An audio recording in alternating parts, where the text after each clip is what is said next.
அண்மை செய்திகளை பார்த்து வருகிறோம். திருச்சி அருகே உள்ள காட்டூர் பள்ளி மைதானத்தில் போலீசார் 4 பேர் மது அருந்தியது சர்ச்சையை கிளப்பியிருக்கக்கூடிய நிலையில் அவர்கள் மீது உரிய நடவடிக்கை எடுக்க கோரி அந்த பள்ளி மாணவர்களின் பெற்றோர் வலியுறுத்தியிருக்கிறார்கள். இது தொடர்பான முழுமையான விவரங்களோடு இணைப்பில் காத்திருக்கிறார் எமது செய்தியாளர் கதிரவன். அவரிடம் பேசலாம். வணக்கம் கதிரவன், இந்த சம்பவம் தொடர்பான முழுமையான விவரம்.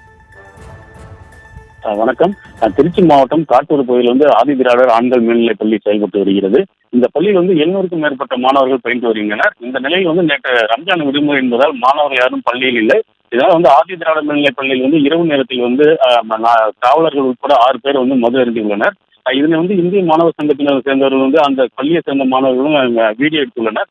அப்போது நாங்கள் மது அருந்தவில்லை என்ற கூறி வாக்குவாதத்தில் ஈடுபட்டுள்ளனர். ஆனால் அந்த வீடியோவில் மது பாட்டிலும் அங்கே இருக்கிறது. மது அருந்தவில்லை என்று சொல்கிறது. பள்ளி மைதானத்தில் மது அருந்தலாமா என கேட்டும் வாக்குவாதத்தில் ஈடுபட்டுள்ளனர். தொடர்ந்து காட்டூர் காவல் நிலைய போலீசாருக்கு தகவல் தெரிவிக்கப்பட்டு காவல் உதவி ஆய்வாளர் 4 பேரை மற்றும் இருசக்கர வாகனங்களை பறிமுதல் செய்து விசாரணை செய்து வருகின்றனர். பள்ளி மைதானத்தில் இரவு நேரத்தில் மது அருந்தியதில் ஒரு காவலர் மணிகண்ட காவல் நிலையத்தை சேர்ந்தவர் என்றும் மற்ற காவலர்கள் எந்த காவல் நிலையத்தை சேர்ந்தவர்களும் தற்போது விசாரணை செய்து வருகின்றனர். மேலும் 6 பேர் அந்த பகுதியில் அந்த பள்ளி மைதானத்தில் இரவு நேரத்தில் அதாவது 10 மணி அளவில் மது அருந்தியுள்ளனர்.